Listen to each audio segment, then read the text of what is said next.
I've been playing this absolutely stupid game for longer than I'd like to admit. Throughout this time, I have built a very solid opinion about all the changes each new hero added and the whole reshape of the game with the addition of that dumb number 2 at the end of its title. And today I will kindly lay out everything that makes this game bad. So if you're looking forward to playing this game and want to know if it's worth it, I'm just gonna say it's not. Or you have been a long time player but want to hear someone bearing the same pain as you're in just the right place of the internet. Hello everyone, your favorite bright eyes broken English speaking host is back after his break, but I have not been slacking. The compilation, or should I say rant, has been built to become progressively worse and worse. So starting with some mild annoyance, we will climb to the absolutely horrible things that make playing this game a torture. But before we fully roll out with today's acid spewing, the fairy artist on my Discord server has challenged me and my community to reach the 10k subscribers milestone,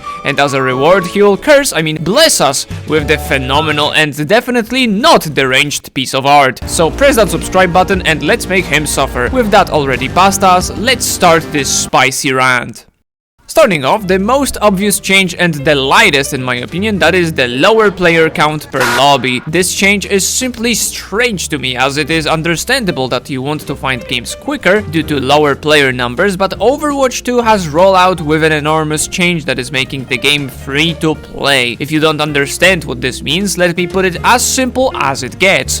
Game free? Children play it, no matter if it's good or not. Some people say that this change has made the game better, but in my opinion it has unintentionally killed one spot for an additional friend. So each time you play a game with your buddies and want to have a good time, you have one less spot to fill out in case you want your party to be as big as Chasm's ego. A very good transition to the next segment that is slightly tied to the player count is the visual clutter of Overwatch. Many abilities and even ultimate abilities have a perfectly fine design, but at the same time, for each okay designed ability, there's the sun nuke or 2 magical dragons. For me, visual clarity is one of the most important parts of my gaming experience, and thanks to the overflow of particles, creatures, and unnecessary effects happening in the middle of the biggest and usually most important fights, you just shoot through your teammates and beg some shots connect to the enemy players' heads. Speaking of those sweet headshots, the game is filled with stupid one-shot mechanics that are most oftentimes impossible to prevent. The Widowmaker sniper character has been toned down already, with the range limit being way more leaned towards the shot receiver, but there's still others who can delete you without even knowing you're there, like the Dragon Master Hanzo, who can play the game blindfold and still perform as well as he would normally. There's also the floating machine gun Roomba that can come around the corner and welcome you with a solid 300 damage bomb, but don't forget he's a support hero. But at least there are some tools to prevent accidents like this one. But there are also things that aren't in your control, like the hero pick of your enemies. Thanks to the wonderful design of your typical Overwatch match, every player can swap his character at any point of the match. And as you might expect, with a class-based gameplay, some characters will perform better against their favorable matchup. The most common scenario when you will notice this phenomenon is when you begin to have fun. As soon as you start showing to the enemy team that you are given too much freedom and that your team is winning thanks to your impact, say goodbye to all those positive emotions you just had a minute ago, because all of a sudden the kind and chill enemy team will become your worst nightmare. Of course, you too can swap off your hero, no one is forcing you to play one character throughout the match, but what if you like playing just this one specific hero?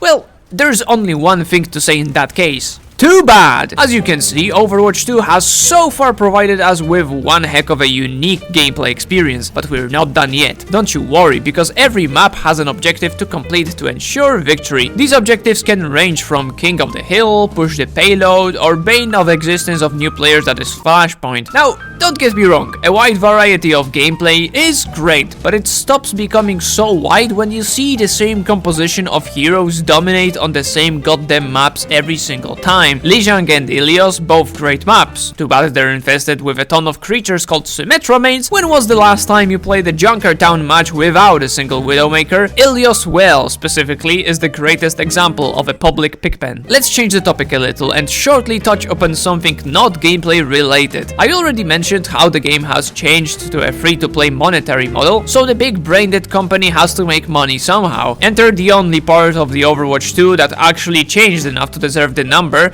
the shop. Now, we are bombarded with offers of skins that are priced higher than the entire battle pass. Of course, you can get some goodies with the grey currency that I somehow earned, don't even know where, but we all know where the most care is put into. The self-equipped shackles, or more commonly known as battle pass, is a very sneaky way to keep the players in and encourage them to only play Overwatch exclusively. Otherwise, you're going to miss out on super premium content like astonishing profile pictures or fantastic weapon danglers. I have talked so many times already about this crap, it's unbelievably stupid how common this system is implemented. In today's day and age, when you see a game with a battle pass, it should be an instant red flag for everyone that the main intention of the developers are to hold the players hostage and make them feel only misery and dread when playing. Not fun. Some people might be surprised with what I'm about to say, but in my opinion Overwatch 2 is one of the most toxic games I have ever played. I highly recommend not socializing at all with all of those creatures in your lobbies and begin your Overwatch adventure by disabling the match chat in your options, and don't forget to disconnect from the voice channels before each game. Some people treat their casual matches as their life was depending on it, and for a person like me who likes to play the game casually, relax and have a good time, the fact I have to deal not only with the absolute douchebags that are counterpicking me from the enemy team, but also the man-child, the breathing and living radioactive waste, and the kids who are playing past their bedtime just ruin the entire experience for me. As my little game theory, I personally think this massive change in the player base's behavior is all thanks to the free-to-play model of the game. Players no longer care about their accounts that they paid real money for, and thus there is no holding back when it comes to being an unfunny racist and a homophobe to everyone. Nobody gives a crap. With the punishment being a small slap on the wrist in the shape of a periodical mute, the player can just wait out the punishment by being a piece of crap in another game that welcomes people of this kind, and even in the worst case scenario, a permanent ban on the account only means the guy who got banned just needs to make a new profile, and it's like nothing ever happened. And lastly, let's talk about the biggest accomplishment of Overwatch, that is its biggest strength, but also weakness. Overwatch 2 is a team shooter, so in other words, your individual impact on the game doesn't matter. If you're doing well but your team isn't, the whole ship will sink. Or even better, your whole team is doing great, but your tank, to put it nicely, is not one of the brightest of players. This one singular weaker unit can collapse the entire team if the enemies will properly exploit your team's weaknesses. What can you do about it? My recommendation is to pray, but that will only work if you're a member of the Sacred Holy Temple in Canada that is only on my Discord server, so to slightly increase your chances at getting competent teammates, don't be scared to light a candle or two over there. This factor is the first domino piece that makes all the previous pieces fall in order. You get a blatantly weaker player in your team, you get mad about how unfair the matchmaking gods have made the next 10 minutes of your life, someone snaps and expresses their feelings on the chat, you or your enemies will whip out the most annoying strats like Pharah Mercy or Symmetra Fortress to have a chance at winning this game. Everyone in the lobby is at least annoyed or considering the fastest way to game end themselves in real life, and by the end of this match, no matter if you lost or won, you feel tired, furious, or both with a pinch of depression kicking in. Congratulations! You just survived your typical game of Overwatch 2 experience.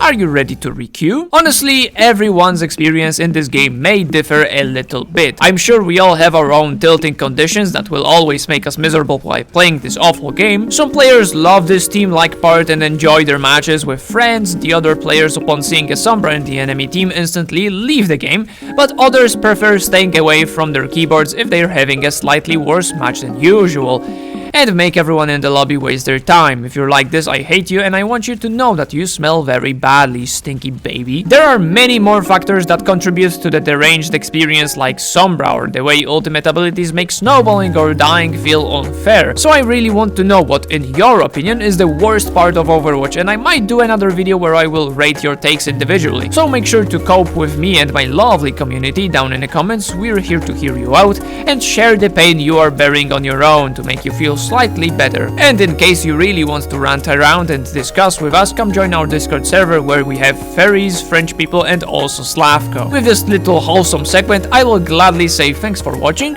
have a lovely day, bye bye.